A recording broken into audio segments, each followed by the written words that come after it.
الحمد للہ رب العالمین۔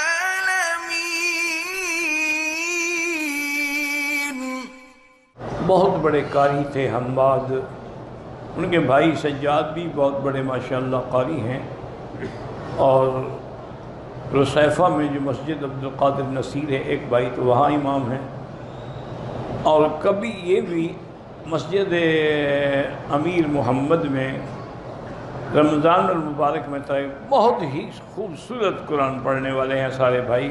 آج ان کا بڑے بھائی جو تھے وہ فوت ہو گئے، اور صبح کی نماز میں جنازہ تھا۔ اللہم اغفرہ وارحمہ وتجاوز عنہ وادخلہ فی الفردوس الاعلی۔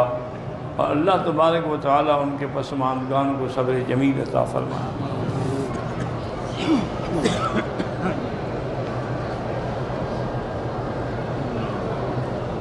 میری بیوی میری بہن کو ہڈی میں تکلیف ہے، نماز میں مسئلہ ہوتا ہے تو بیٹھ کے آپ پڑھا کریں، کرسی پہ بیٹھ کے پڑھیں۔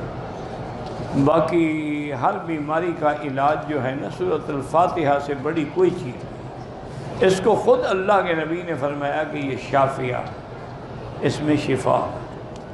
اور ایک درد کے لیے میرے آقا نے عمل بتلایا ہے، اگر تمہیں یاد ہو جائے یا نہ ہو تو پھر شاید، مجھے تو نہیں پتہ، یہ فیس بک میں آ جاتا ہے، یوٹیوب میں آ جاتا ہے، اس سے سن کے پھر دیکھ لیں۔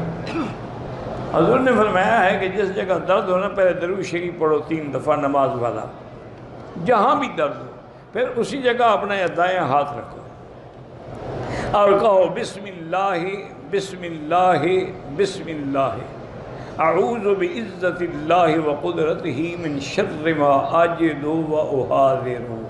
یہ 7 دفعہ پڑھو، پھر درود شریف پڑھو اور پھر دم کر دو۔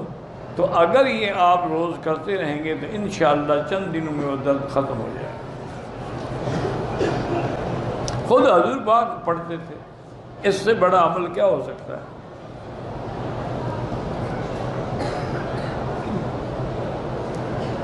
کہتے ہیں کچھ لوگ کہتے ہیں کہ حضرت علی کی شہادت کے پیچھے یزید کا ہاتھ نہیں ہے۔ وہ ٹھیک کہتے ہیں یار، حضرت علی تو پہلے شہید ہو گئے، یزید تو آیا ہی بعد میں۔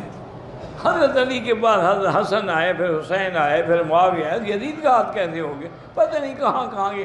اصل وہ کہنا چاہتا تھا کہ حسین کی شہادت میں یزید کا ہاتھ نہیں ہے، لکھ دیا علی کی شہادت میں یزید کا ہاتھ نہیں ہے۔ علی کا زمانہ کہاں، یزید کا زمانہ کہاں؟ حضرت حسین رضی اللہ تعالیٰ عنہ کی شہادت میں بھی بہرحال اس نے یہ امر یا آرڈر نہیں کیا تھا کہ آپ کو شہید کیا جائے، لیکن حکومت تو آپ کی تھی نا، اقتدار تو یزید کا تھا نا، تو جس کے اقتدار میں جو ہوگا اس کا وہ ذمہ دار ہے۔